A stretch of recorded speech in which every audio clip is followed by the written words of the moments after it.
Habari za leo ndugu zangu, ninamwomba Mungu aniongoze kwa Roho Mtakatifu wakati huu. Ninaweza kutoa neno ambalo litaweza kukufariji na kukujenga wewe maishani mwako. Nataka tu kujaribu kufungua hiki kitabu ambacho nimeandika mistari mingi kuhusu mada mbalimbali ya Injili ya Yesu Kristo. Nataka kuifungua tu na kuona ni mara gani ambayo nitaongelea kwa hizi dakika chache. Kwa hiyo tutaona itakavyokuwa. Kumbe zaka.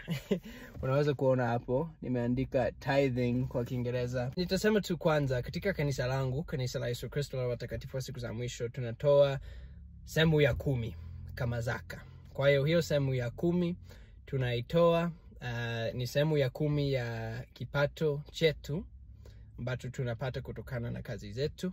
Nimesimamisha video kidogo ili nitafute maandiko. Kwa kweli sikuwa tayari kuongelea zaka, ila nimetafuta sasa na nitasema kwamba hii amri ya zaka ilianzia katika Biblia. Kwa hiyo kwanza tukifungua kitabu cha Waebrania sura ya 7, mstari wa 1 na wa 2. Kwa maana Melkizedeki huyo mfalme wa Salemu, kuhani wa Mungu aliye juu, aliyekutana na Ibrahimu alipokuwa akirudi katika kuwapiga hao wafalme, akambariki, ambaye Ibrahimu alimgawia sehemu ya 10 ya vitu vyote. Kwa hiyo tunaona hapa kwamba Ibrahimu alimwagia huyo kuhani Melkizedeki sehemu ya 10 ya vitu vyote. Kwa hiyo tunaona kabisa kwamba hii ilifundishwa katika Biblia, na hata katika siku hizi za mwisho tunaamini kwamba amri hii imerejeshwa tena kupitia kwa manabii na mitume ambao wamefunuliwa na Mungu kwamba tunahitaji kulipa zaka ili kujenga ufalme wa Mungu. Kwa hiyo zaka inatumiwa kufanya nini? Hizo zaka zinatumiwa kwa ajili ya kuendeleza kazi ya umisionari. Kwa mfano, mimi nilivyojitolea kama misionari, nilienda sehemu nyingine, nilihitaji kuishi na kuwa na usafiri na nini, na hizo zaka zinaweza kutumiwa kwa ajili ya kufanya hivyo ili kazi ya umisionari inaweza ikafanyika. Pia zaka zinatumiwa kwa ajili ya kujenga mahekalu ya kanisa. Kwa hiyo ukiangalia video ambayo nilipost wiki iliyopita kuhusu hekalu, unaweza kuona moja wapo ya mahekalu ambayo tunajenga kwa kutumia zaka.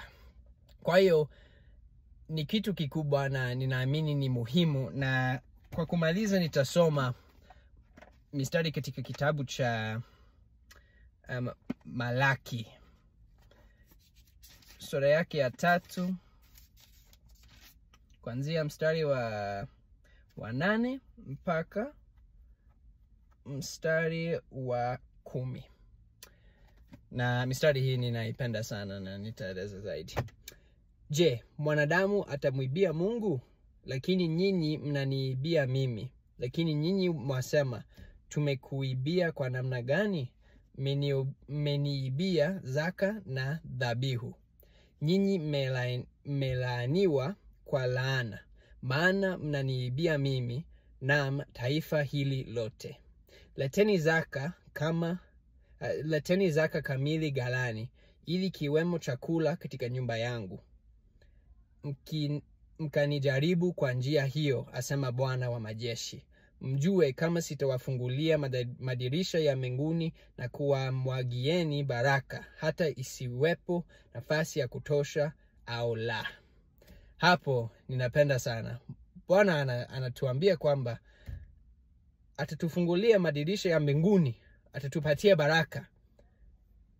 Anasema eti tukamjaribu kwa njia hiyo kama hata tufungulia madirisha ya mbinguni. Kwa hiyo mimi ninaamini katika ahadi hizi kwamba tukilipa zaka ili kazi ya Mungu iendelee, tutaweza kuona baraka nyingi maishani mwetu. Na labda hatutatambua kwamba hiyo baraka inatokana na kulipa zaka kwetu, lakini tukiamini neno la Bwana hapa, anatufundisha kwamba tukilipa zaka atatubariki. Kwa hiyo Ni kanuni muhimu sana. Labda ukiwa na maswali mengine unaweza ukaniuliza, haina shida. Na najua nimeongea sana kuhusu jinsi zaka inavyokuwa kanisani kwangu, lakini pia ningependa kujifunza kutoka kwenu. Niambie, zaka inakuaje makanisani kwenu? Munalipa vipi? Munalipa sehemu ya 10 au munalipa kiasi chochote munachokitaka?